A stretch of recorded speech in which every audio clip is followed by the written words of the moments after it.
l'évangile selon Jean au chapitre 13. Un passage que nous connaissons, que nous prenons souvent. Et le Seigneur m'a mis à cœur de partager ce matin avec vous ce passage, alors que j'étais en train de préparer un message sur Ézéchiel, et le Seigneur m'a conduit sur ce chapitre 13 de Jean. Nous allons prendre Jean chapitre 13, nous lisons quelques versets. Il nous est dit au verset 1er, « Avant la fête des Pâques, Jésus, sachant que son heure était venue de passer de ce monde au Père, et ayant aimé les siens qui étaient dans le monde, mit le comble à son amour pour eux. Pendant le souper, lorsque le diable avait déjà inspiré au cœur de Judas Iscario, fils de Simon, le dessein de le livrer, Jésus, qui savait que le Père avait remis toutes choses entre ses mains, qu'il était venu de Dieu et qu'il s'en allait à Dieu, se leva de table, ôta ses vêtements et prit un linge dont il se ceignit. Ensuite, il versa de l'eau dans un bassin et il s'est mis à laver les pieds des disciples et à les essuyer avec les linges dont il était saint. On va prendre le verset 12. Après, donc, il y a l'épisode où Pierre dit que « Seigneur, si tu me laves les pieds, lave-moi aussi tout le reste du corps. » Au verset 12, il nous est dit « Après qu'il leur eut lavé les pieds et qu'il eut pris ses vêtements, il s'est remis à table et leur dit « Comprenez-vous ce que je vous ai fait? Vous m'appelez maître et seigneur, et vous dites bien, car je le suis. Si donc je vous ai lavé les pieds, moi le Seigneur et le maître, vous devez aussi vous laver les pieds les uns aux autres. Car je vous ai donné un exemple, afin que vous fassiez comme je vous ai fait. En vérité, je vous l'ai dit, le serviteur n'est pas plus grand que son Seigneur, ni l'apôtre plus grand que celui qui l'a envoyé. Si vous savez ces choses, vous êtes heureux pourvu que vous les pratiquiez. » Nous allons demander la grâce de Dieu. Si vous savez ces choses, vous êtes heureux pourvu que vous les pratiquiez. Seigneur, béni soit ton nom et merci encore pour l'occasion que tu nous donnes d'être dans ta présence. Combien nous aimons ta présence, Seigneur, parce que dans ta présence, Seigneur, abondance de joie.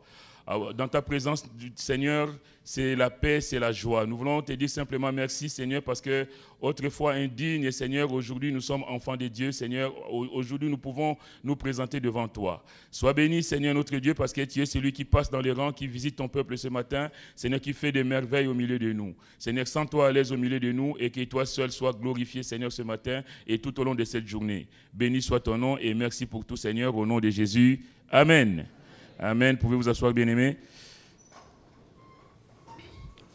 Si vous savez ces choses, vous êtes heureux pourvu que vous les pratiquiez. Vous savez, nous sommes ici dans un moment important de l'Évangile. Quand nous lisons, j'ai eu déjà l'occasion de le dire, mais bon, enseigner, c'est aussi répéter. Nous sommes ici, c'est Jésus. Au chapitre 13 de Jean, nous rentrons dans la phase où Jésus va parler uniquement à ceux qu'il a choisis. Parce que quand nous lisons la Bible, nous voyons dans la première partie de l'évangile de Jean, Jésus va parler à tout le monde.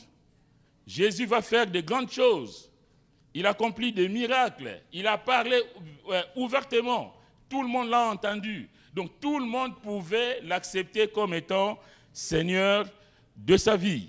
Au chapitre 12, d'ailleurs, on peut prendre quelques versets. Au verset 44, il nous est dit, « Or Jésus s'était écrié, celui qui croit en moi, croit non pas en moi, mais en celui qui m'a envoyé. Et celui qui me voit, voit celui qui m'a envoyé. » Ça, il est en train de le dire en public. Il est en train de le dire à tout le monde. Au verset 46, il dira, « Je suis venu comme une lumière dans le monde, afin que quiconque croit en moi ne demeure pas dans les ténèbres. Si quelqu'un entend mes paroles et ne les garde point, ce n'est pas moi qui les juge, car je suis venu non pour juger le monde, mais pour sauver le monde. Celui qui me rejette et qui ne reçoit pas mes paroles a son juge. La parole que j'ai annoncée, c'est elle qui les jugera au dernier jour. » Donc ici, au chapitre 12, il est en train de le dire ouvertement. Qu'il est la lumière du monde, il a fait des merveilles, il a fait des choses et chacun était libre de le recevoir, de l'accueillir, de l'accepter ou pas. Et ici au chapitre 13 que nous prenons ce matin, il dit ayant aimé les siens qui étaient dans le monde, parce qu'ils sont encore dans le monde, vivant dans le monde, mais ils ne sont plus du monde. Ayant aimé les siens, il mit le comble à son amour pour eux. Il les aima jusqu'au bout. Là, on parle des siens. On ne parle pas de tout le monde, on ne parle pas du monde entier, on parle de ceux qui ont accepté Jésus comme étant Seigneur et Sauveur. Donc, il y a des choses que le Seigneur a pu transmettre au monde, mais il y a des choses que le Seigneur nous transmet à nous dans un lieu à part, entre nous, dans la communion que nous avons avec lui. L'évangile de Jean nous présente Jésus donc comme étant le Messie, comme étant Dieu fait homme. Aucun homme ne pouvait sauver un autre homme, ça va de soi. Aucun homme pécheur ne pouvait sauver un autre pécheur. Il fallait qu'il y ait un sang parfait, qu'il y ait un saint. Il fallait, comme il nous est dit dans la Bible, un agneau sans défaut pour pouvoir accéder au salut. Et Jésus sera donc c'est cet homme parfait que Dieu lui-même va envoyer. Donc Dieu lui-même en Jésus s'est fait homme pour voler au secours de sa créature. C'est donc un homme parfait, comme je disais tout à l'heure, né d'une femme par la vertu du Saint-Esprit, qui est Jésus. Qui est Jésus. Jésus, c'est cet homme parfait.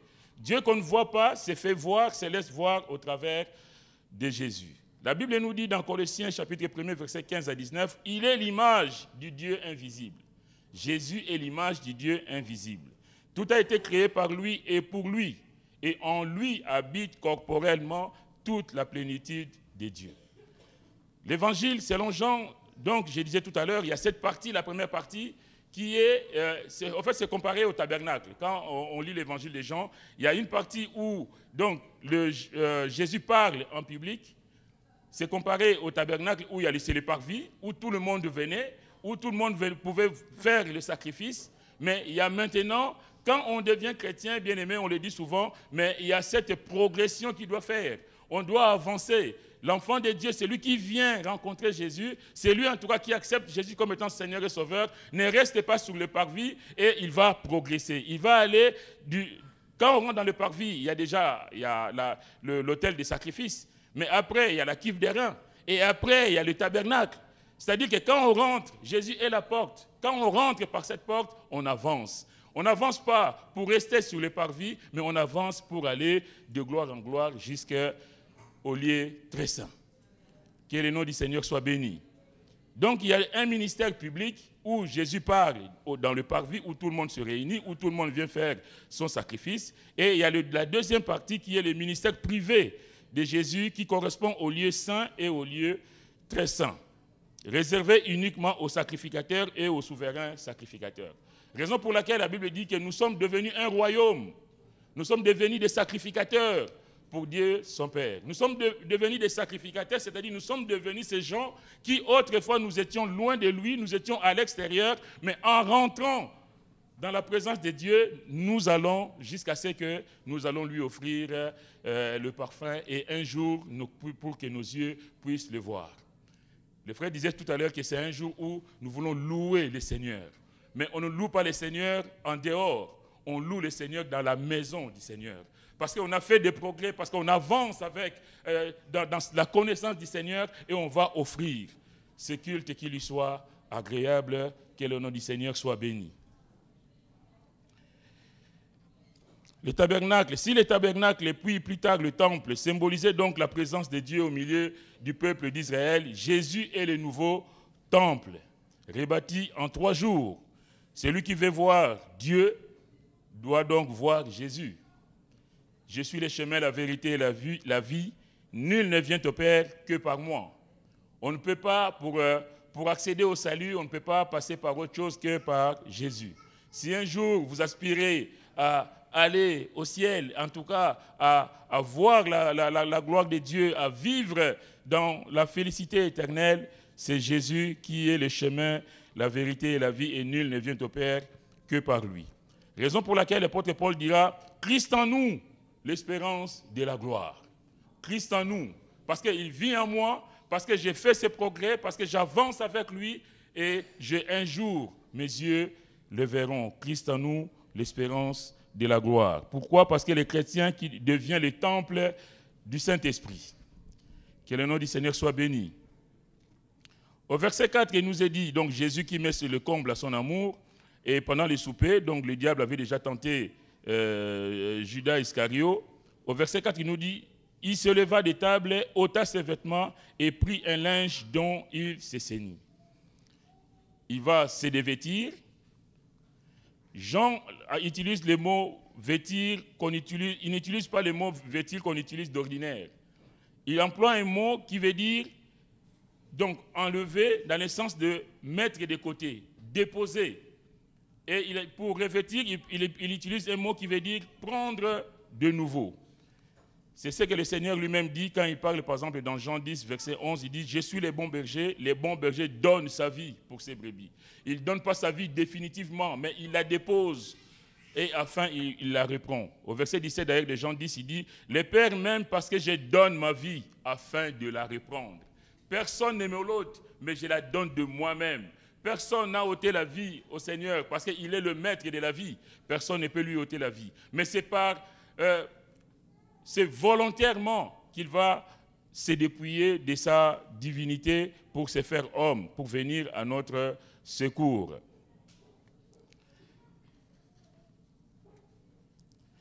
Ôter ses vêtements, c'est simplement symbolique de l'humanité que Jésus va revêtir, qui va le conduire jusqu'à la mort et à la mort à la croix.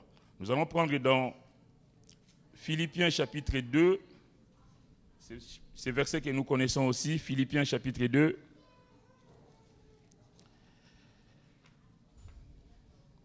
Pour voir l'image que Jésus, donc quand il ôte ses vêtements, c'est cette image de dépouillement. Il se dépouille de ce qu'il est, Dieu, et il revêt le vêtement des serviteurs.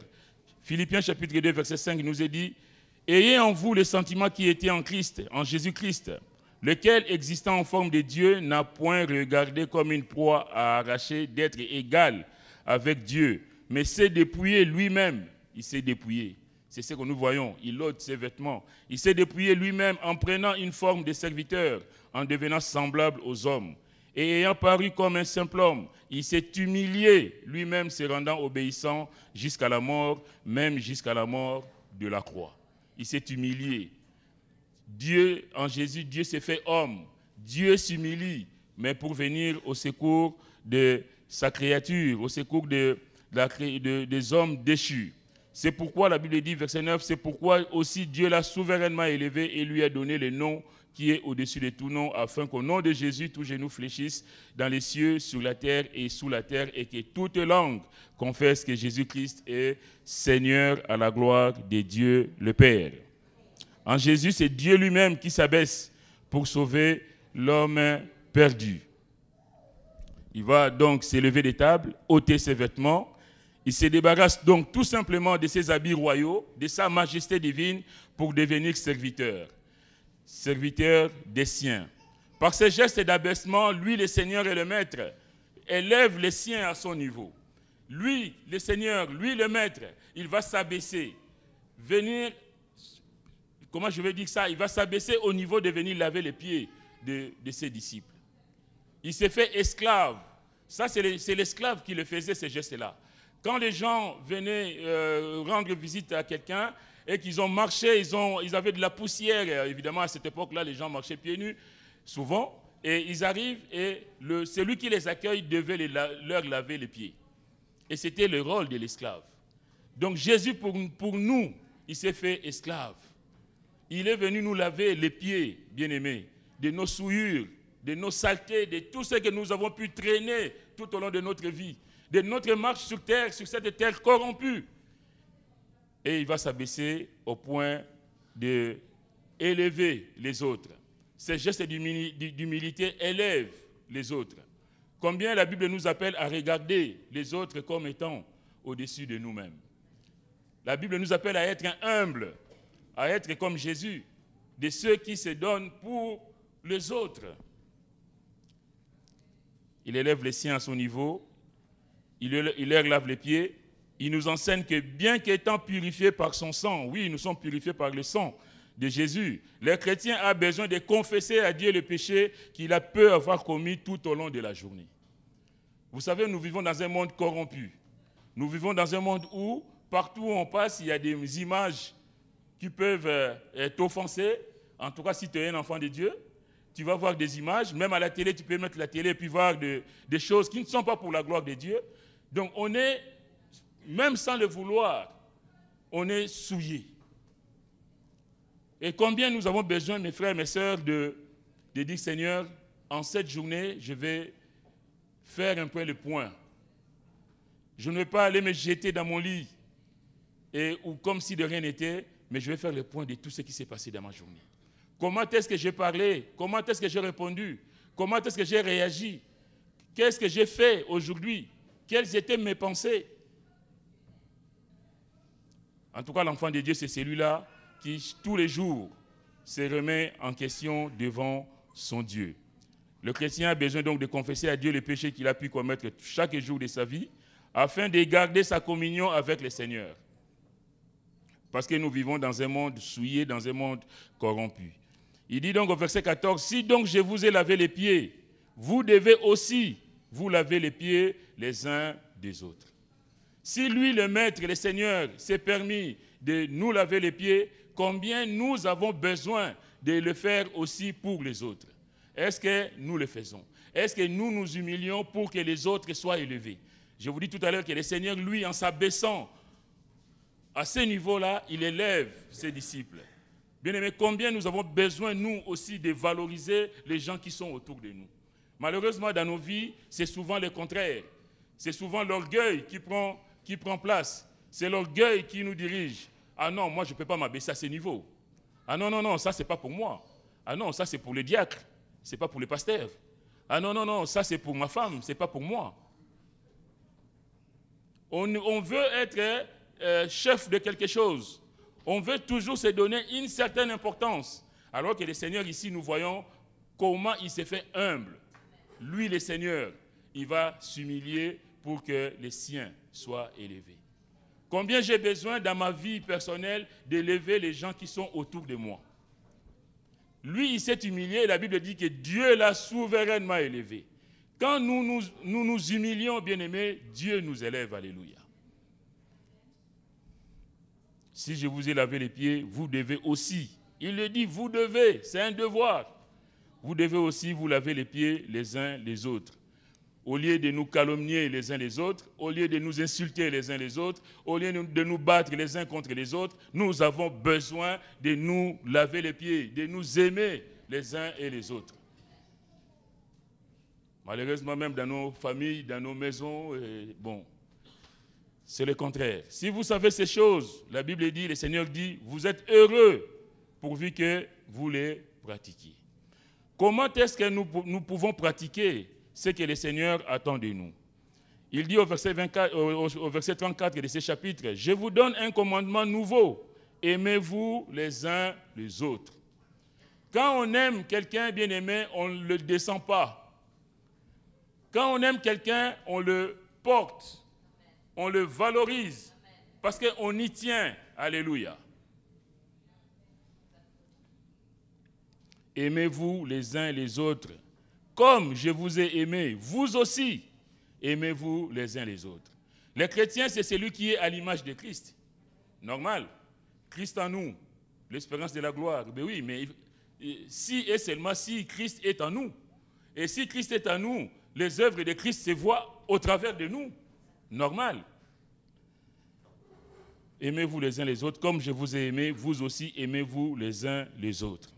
Verset 35, « À ceux-ci tous connaîtront que vous êtes mes disciples, si vous avez de l'amour les uns pour les autres. » Bien-aimés, laissez-moi vous dire ce matin que l'amour de Dieu ne se manifeste pas par un sentiment charnel ou par de l'émotion, mais avant tout par des actions.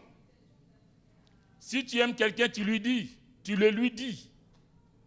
Nous aimons le Seigneur, nous le lui disons. Merci Seigneur, tu m'as aimé les premiers, moi aussi je t'aime. Tu aimes ta femme, tu le lui dis. Le contraire aussi.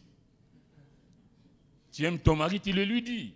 Le vrai amour, j'aime bien le frère Ibrahim, je ne sais pas s'il est derrière, qui dit toujours l'amour, il faut l'amour pratique. L'amour, ce n'est pas simplement un petit slogan, oui, Seigneur, je t'aime. Mais l'amour doit se vivre, alléluia. C'est dans les faits et gestes qu'on voit qu'on aime la personne. Mais si tu aimes quelqu'un et que tu ne le lui dis pas, les jours où il ne sera plus là, tu n'auras que tes yeux pour pleurer. Tu aimes ton père, ça va aussi pour les enfants. Tu aimes ton père, tu aimes ta mère, tu ne le lui as jamais dit. Ah ben oui, mais papa, maman. Mais les jours où papa ne sera plus là, où maman ne sera plus là, tu vas verser toutes les larmes de ton corps. Parce que tu seras passé à côté des bénédictions. Tu n'auras pas eu le temps, et même l'occasion, ou même tu auras négligé toutes les opportunités que tu as pu avoir de lui dire simplement « Papa, je t'aime » ou « Maman, je t'aime » ou même nous, là, les mariés, là, « Chérie, je t'aime ». C'est là que quand la personne n'est plus là bien-aimée, c'est là qu'on ressasse le passé. C'est là qu'on revoit « Ah, j'aurais dû ». Et c'est trop tard. Il n'est plus là. Quelle tristesse. Si vous avez de l'amour les uns pour les autres, l'amour de Dieu, ça doit être un amour pratique. Dieu a agi, nous devons aussi agir.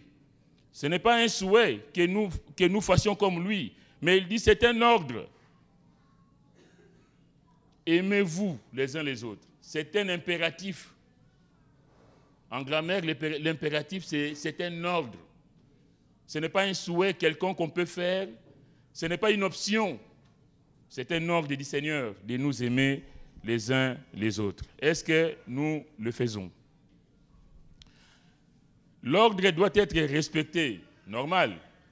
Quand l'autorité donne un ordre, on respecte. C'est l'autorité établie qui donne un ordre, on doit les respecter.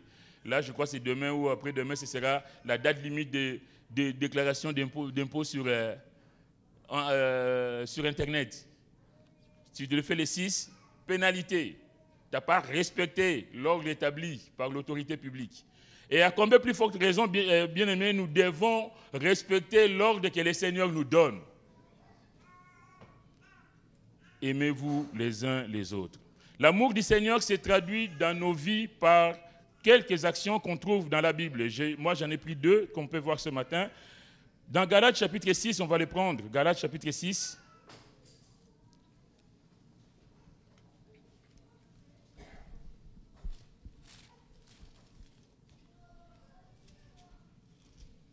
Ah oui. Galates chapitre 6, les 2 premiers versets.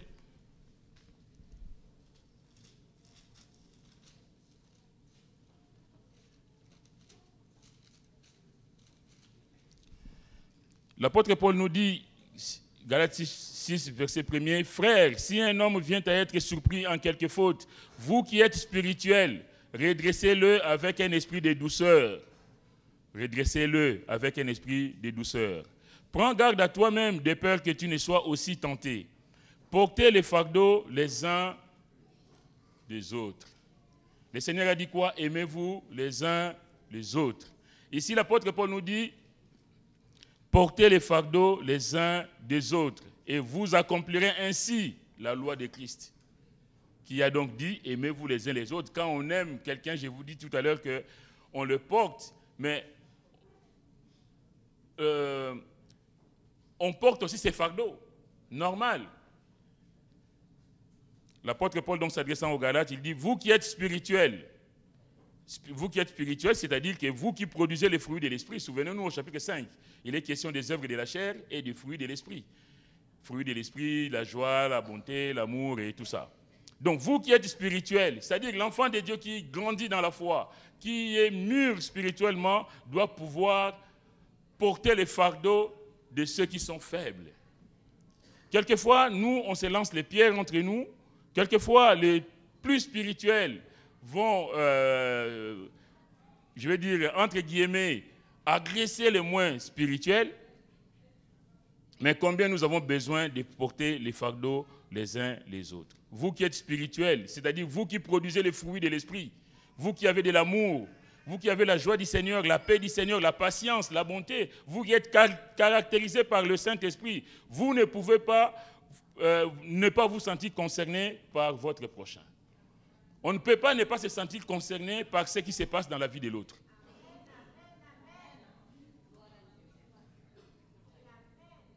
Quelquefois, nous sommes chrétiens, mais il se passe des choses à côté. J'ai dit, mais ben oui, mais ça c'est le pasteur Linderman, ça je ne suis pas concerné, ce n'est pas mon problème. Ah ben ça c'est le frère Henri, ça c'est, je ne suis pas, non, ça ne me regarde pas. Mais quand on est un enfant de Dieu, digne de ce nom, je veux dire, bien aimé, nous ne pouvons pas ne pas nous intéresser à ce qui se passe dans la vie de nos frères et de nos sœurs. Quelqu'un disait ce matin que l'église, le culte, ce n'est pas simplement un rituel, ce n'est pas par habitude, mais nous voulons recevoir de la part du Seigneur, que nos vies soient changées.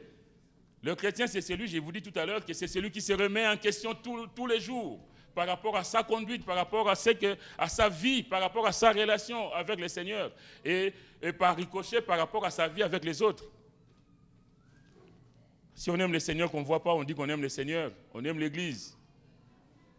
Alors que son frère à côté qui est en train de souffrir, on ne le calcule pas, bien aimé, on passe à côté de quelque chose là. Étant le corps de Christ, chaque membre doit être solidaire des autres.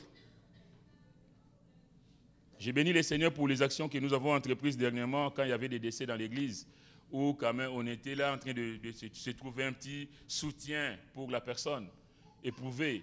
Je vais dire quelle grâce, quelle bénédiction pour notre assemblée. Parce que c'est des choses qu'on ne voyait pas avant. Mais que quelqu'un de nous se dise, non mais attends, mais le frère a perdu sa mère, la sœur a perdu son... Voilà, mais on peut le soutenir financièrement, on peut le soutenir spirituellement, on peut aller lui rendre visite. Alléluia, que le nom du Seigneur soit béni. Combien nous avons besoin de ces choses-là. Plutôt que de dire, ah ben oui, ben, les autres vont aller. Et puis moi, je vais faire mes courses. Parce que moi, je ne suis pas concerné. De toute façon, je ne lui ai jamais parlé. Étant le corps du Christ, chaque membre doit être solidaire des autres. Le Seigneur, lui, il s'est abaissé au niveau où il nous a élevés. Et il nous dit de faire la même chose pour nos frères et nos sœurs. L'apôtre Paul dira dans 1 Corinthiens chapitre 12, verset 26, « Et si un membre souffre, tous les membres souffrent avec lui. Et si un membre est honoré, tous les membres se réjouissent avec lui. » Bien aimé, je ne parle pas ici seulement de souffrance, mais il y a aussi des moments de joie. Il y a un frère ou une sœur qui a une promotion au travail, qui donne son témoignage, mais alléluia, nous bénissons le Seigneur. Nous partageons sa joie, parce que nous sommes le corps du Christ. Nous bénissons le Seigneur pour la promotion de notre frère ou de notre sœur. Que le nom du Seigneur soit béni. Ne soyons pas comme Caïn, qui est le type de l'homme naturel, irrégénéré, qui répondra à Dieu qui lui demandait où se trouvait Abel, son frère. Il dit, on va le prendre rapidement dans Genèse chapitre 4. Je prends ça exprès pour faire la différence entre un enfant de Dieu, celui qui connaît Dieu, et c'est celui qui ne connaît pas Dieu. Caïn, c'est le type donc de l'homme adamique, c'est-à-dire de l'homme issu d'Adam, de l'homme qui n'a pas rencontré le Seigneur, de l'homme qui n'a pas fait la paix avec le Seigneur. Chapitre 4 de Genèse, Abel fit berger au chapitre... oui, bon. Et il enfanta donc, Adam et Ève vont enfanter Caïn d'abord, puis Abel. Au verset 3, il dit, « Au bout de quelque temps, Caïn fit à l'Éternel une offrande de fruits de la terre. Et Abel, de son côté, en fit une des premiers-nés de son troupeau et de leur graisse. L'Éternel porta un regard favorable sur Abel et sur son offrande. Mais il ne porta pas un regard favorable sur Caïn et sur son offrande. Caïn fut très irrité et son visage fut abattu. » Bien-aimés, quand on ne fait pas les choses selon Dieu, ne soyons pas surpris que ceux qui font les choses selon Dieu puissent être bénis et que nous, qu'on soit là en train de contempler les autres.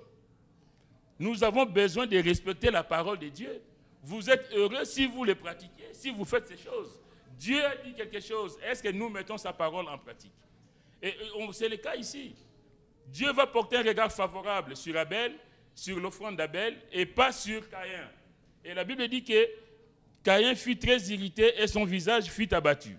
L'Éternel dit à Caïn, « Pourquoi es-tu irrité et pourquoi ton visage est-il abattu ?» Bien-aimés, vous savez, le péché, quand nous trébuchons, on parle souvent de trébucher et de se relever. Merci Seigneur pour la grâce.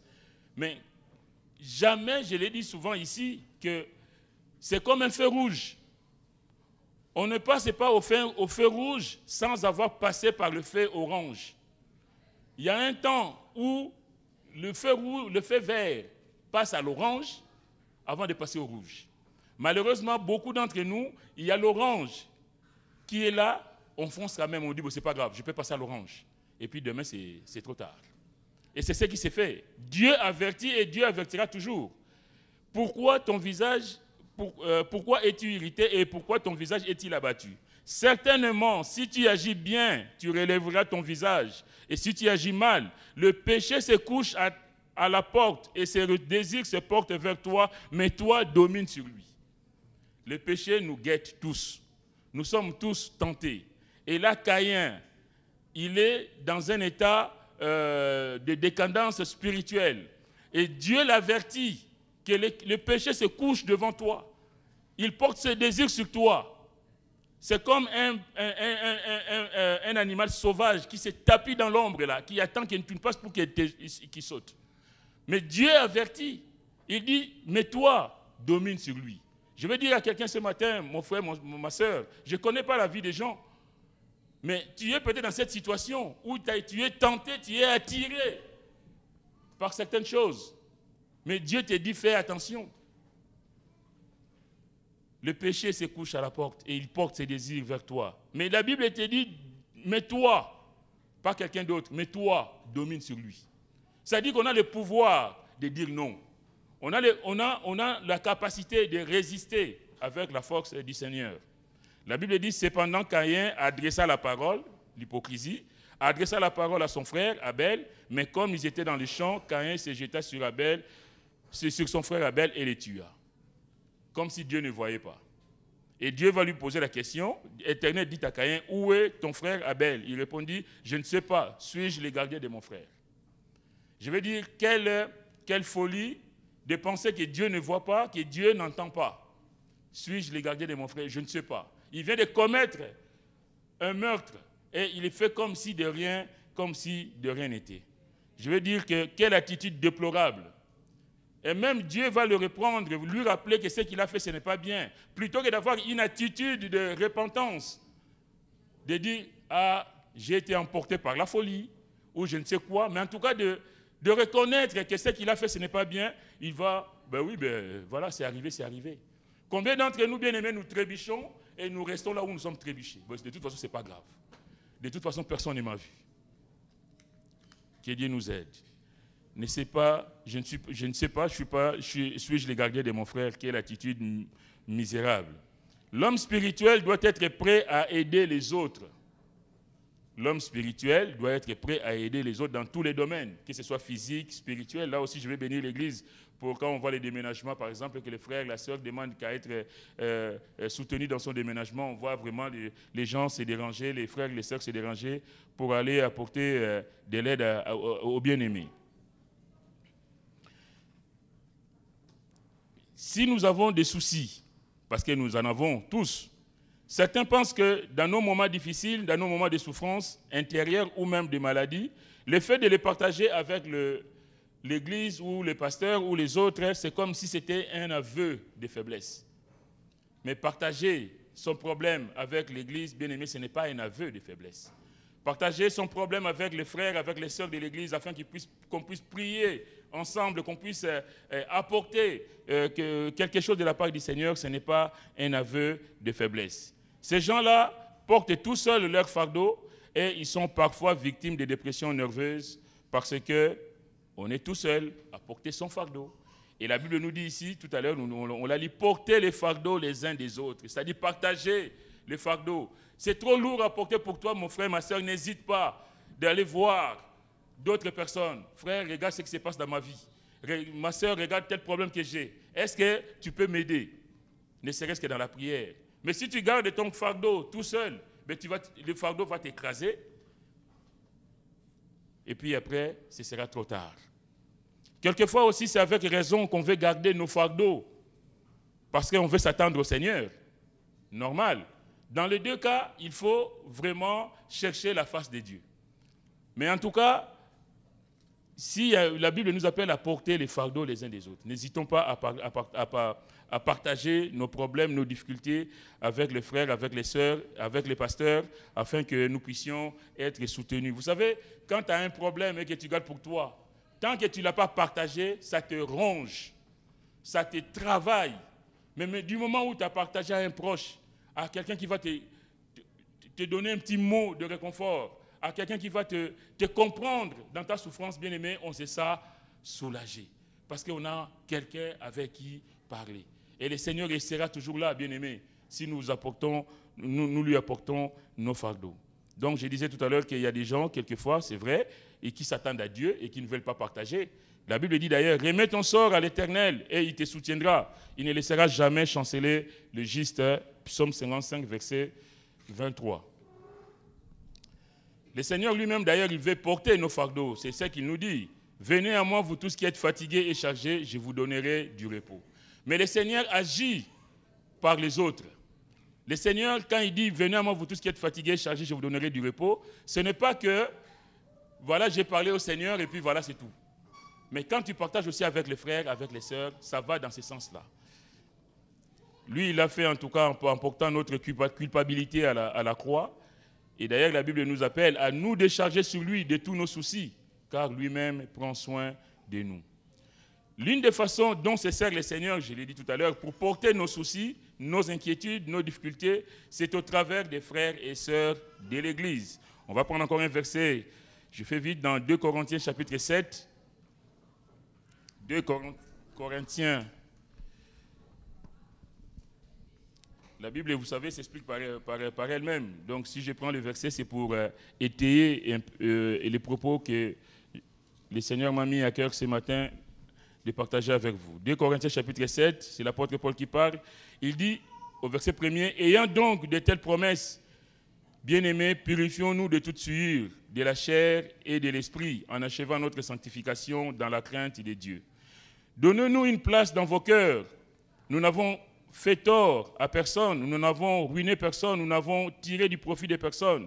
Ce n'est pas pour vous condamner que je parle de la sorte, car j'ai déjà dit que vous êtes dans nos cœurs à la vie et à la mort. » L'apôtre Paul aimait l'Église, aimait les chrétiens. « J'ai une grande confiance en vous et j'ai tout sujet de me glorifier de vous. Je suis rempli de consolation, je suis comblé de joie au milieu de toutes nos tribulations. » Ils sont dans la tribulation, ils sont dans des souffrances terribles. Mais il dit, je suis comblé de joie au milieu de toutes nos tribulations. Pourquoi? Il dit, car depuis notre arrivée en Macédoine, notre chair n'eut aucun repos. Nous étions affligés de toute manière. Lutte au dehors, crainte au dedans. C'est-à-dire que sur tous les domaines, il y a des combats partout. Mais Dieu qui console ceux qui sont abattus, nous a consolés par l'arrivée de Tite. C'est pour dire ce que j'ai dit tout à l'heure, quoi. C'est-à-dire que Dieu va consoler ces hommes de Dieu par l'arrivée d'une autre personne. C'est par quelqu'un d'autre que Dieu va te répondre. C'est par quelqu'un d'autre que Dieu va t'apporter du soutien. Mais Dieu qui console ceux qui sont abattus nous a consolés par l'arrivée de Tite. Et non seulement par son arrivée, mais encore par la consolation que Tite lui-même ressentait à votre sujet. Il nous a raconté votre ardent désir, vos larmes, votre zèle pour moi, en sorte que ma joie a été d'autant plus grande. Lui qui était dans des tribulations, il va dire d'autant que ma joie a été plus grande. Donc il se retrouve consolé. Pourquoi? Parce qu'il a reçu des bonnes nouvelles venant d'autres personnes et venant de l'Église. La présence de Tite a été pour l'apôtre Paul et ses compagnons d'une grande bénédiction. Bien-aimés, l'amour du Christ, aimez-vous les uns les autres. L'amour du Christ nous permet de porter les fardeaux les uns les autres. C'est une conséquence logique de la marche selon l'Esprit. Car le Saint-Esprit qui est en nous ne nous conduira jamais à l'indifférence de ce qui se passe autour de nous. Ce n'est pas possible. Quand on a le Saint-Esprit en nous, on est touché par la souffrance des autres. On est touché par le problème de notre frère, de notre sœur. On partage les deuils de celui qui est éprouvé.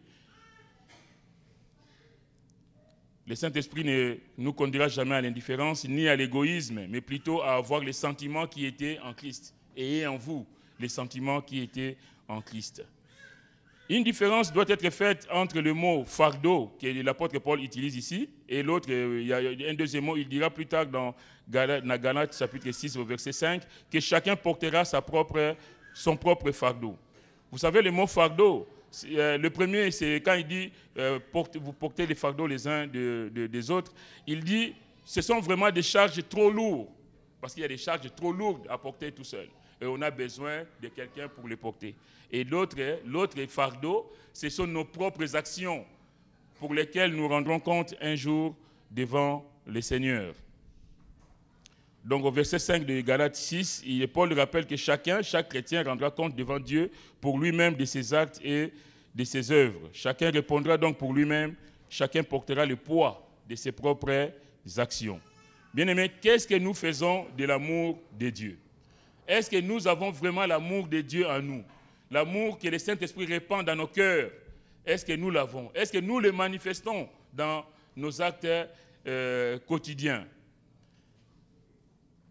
Vous savez, il y a porté le fardeau, mais l'apôtre Paul va dire aussi, supportez-vous les uns les autres. Supportez-vous les uns les autres. Est-ce que nous supportons les uns les autres? Il est dit notamment dans Éphésiens chapitre 4, versets 1 à 3. Vous savez, le mot supporter en français, c'est recevoir le poids. On revient à fardeau. Recevoir le poids, la poussée de quelque chose sur soi.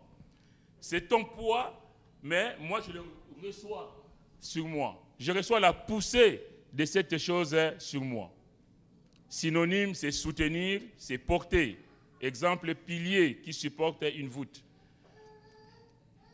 Supporter, c'est aussi subir les effets pénibles de quelque chose sans faiblir. Synonyme, endurer. C'est subir de la part d'autrui sans réagir. Vous savez, on dit, ah, toi, ça fait des années que je te supporte. Le frère, quand le pasteur prêche, il est toujours en train de ronfler à côté de moi. Mais bon, je le supporte. Ça fait des années que je le supporte. Mais j'aime bien être à côté de lui. Supporter quelqu'un. La Bible nous appelle à supporter-vous les uns les autres. C'est-à-dire, portons les fardons les uns des autres. C'est-à-dire, subissons les effets pénibles sans faiblir des autres. Le frère, la sœur qui n'est pas comme moi je le souhaite, mais c'est mon frère, je n'ai pas le choix. Je vais l'aimer parce que le Seigneur l'aime. Subir de la part d'autrui sans réagir. Admettre quelqu'un, tolérer sa présence, son comportement. C'est aussi encourager ou soutenir. Quand on parle de supporter une équipe, supporter les supporters de l'équipe de France, par exemple. Tous ces aspects doivent caractériser les chrétiens nés réellement de nouveau. Le dernier point, c'est ce que nous, je fais vite, je m'arrête là, c'est ce que Jacques nous dit, une façon de manifester aussi l'amour de Dieu. Dans Jacques chapitre 5, verset 16, la Bible dit « Confessez donc vos péchés les uns aux autres et priez les uns pour les autres. » Ce matin, je vais parler des uns des autres, dans nos relations entre nous. Pas chacun dans son coin, mais qu'est-ce que je suis par rapport à l'autre, au fait. Confessez donc vos péchés les uns aux autres et priez les uns pour les autres afin que vous soyez guéris. La prière fervente du juste a une grande efficacité. Bien-aimés, l'amour du Seigneur nous pousse à confesser nos péchés, mais pas n'importe comment. Quand on aime le Seigneur nous appelle à confesser, oui, nos péchés, mais pas n'importe comment. C'est-à-dire qu'il ne faut pas étaler sa vie non plus à des gens qui demain vont la publier sur tous les marchés. Confessez vos péchés les uns aux autres, c'est vraiment avec sagesse. Il faut faire preuve de sagesse dans ces domaines, en allant voir les hommes ou les femmes que Dieu a établis dans l'Église, notamment les pasteurs. Si on étale tous ces péchés au grand jour, d'autres peuvent s'en servir pour détruire celui ou celle qui a confessé. Toi, tu es touché dans ton cœur parce que tu as trébuché, parce que tu as eu un comportement répréhensible et que tu vas voir quelqu'un qui ne peut pas te supporter, qui ne peut pas porter ton fardeau, parce que le péché, c'est un fardeau. Quand on a failli, bien aimé, il y a une souffrance, en tout cas quand on aime le Seigneur, et il y a cette souffrance, tu veux partager avec quelqu'un, sauf que cette personne, il va le dire à tout le monde. Et demain, tu es la risée de tout le monde. Donc, comme quoi, il faut faire vraiment attention. Confesser ses péchés les uns aux autres, il faut faire preuve de sagesse, aller voir les pasteurs, les diacres, en tout cas, les hommes, les femmes que le Seigneur a établis dans la maison du Seigneur. La Bible nous dit, si nous confessons nos péchés, il est fidèle et juste pour nous les pardonner et pour nous purifier. En tout cas, adressons-nous au Seigneur, mais parlons entre nous si c'est possible. Nous devons confesser, puis délaisser nos péchés. On ne confesse pas ses péchés et les garder. Et quand on confesse ses péchés, on les délaisse. Nous sommes, oui, il dit aussi, confessez donc vos péchés les uns aux autres, priez les uns pour les autres. Donc nous avons besoin, dans l'amour du Seigneur, toujours, si nous sommes caractérisés par cet amour du Seigneur, nous allons avoir besoin de prier les uns pour les autres. Nous sommes donc appelés à prier pour les autres. L'apôtre Paul demandait même lui-même souvent la prière aux églises. L'Esprit de Dieu veut que nous intercédions pour les frères et sœurs qui passent par des moments difficiles, par la maladie, par des épreuves et tout ça. En tout cas, que le Seigneur nous aide à aller de l'avant. Ma prière ce matin, en tout cas ce message, c'est pour vous dire, je pense que vous l'avez compris, c'est que de mettre l'amour de Dieu en pratique. Et mettre l'amour de Dieu en pratique, ce n'est pas simplement, ce n'est pas par des slogans, par des mots en l'air, mais c'est vraiment en mettant en pratique ce que Dieu attend de chacun de nous. Nous allons prendre, et ce sera la conclusion, dans Colossiens chapitre 3. C'est un passage que nous avons entendu ce matin dans les dons spirituels.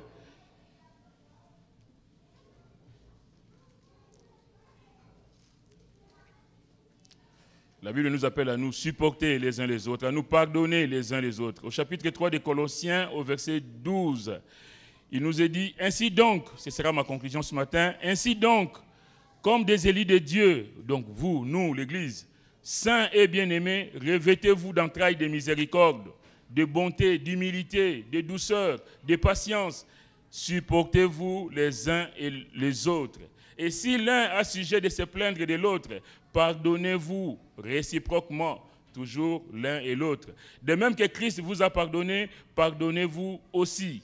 Mais par-dessus toutes ces choses, revêtez-vous de l'amour, de la charité, qui est le lien de la perfection. Et que la paix de Christ, à laquelle vous avez été appelés pour former un seul corps, l'Église, règne dans vos cœurs et soyez reconnaissants. Que la parole de Christ habite parmi vous abondamment. Instruisez-vous et exhortez-vous les uns les autres, en toute sagesse, par des psaumes, par des hymnes, par des cantiques spirituels, chantant à Dieu dans vos cœurs sous l'inspiration de la grâce. Et quoi que vous fassiez, en parole ou en œuvre, faites tout au nom du Seigneur Jésus, en rendant par lui des actions de grâce à Dieu le Père. Que Dieu vous bénisse. Amen. Pasteur.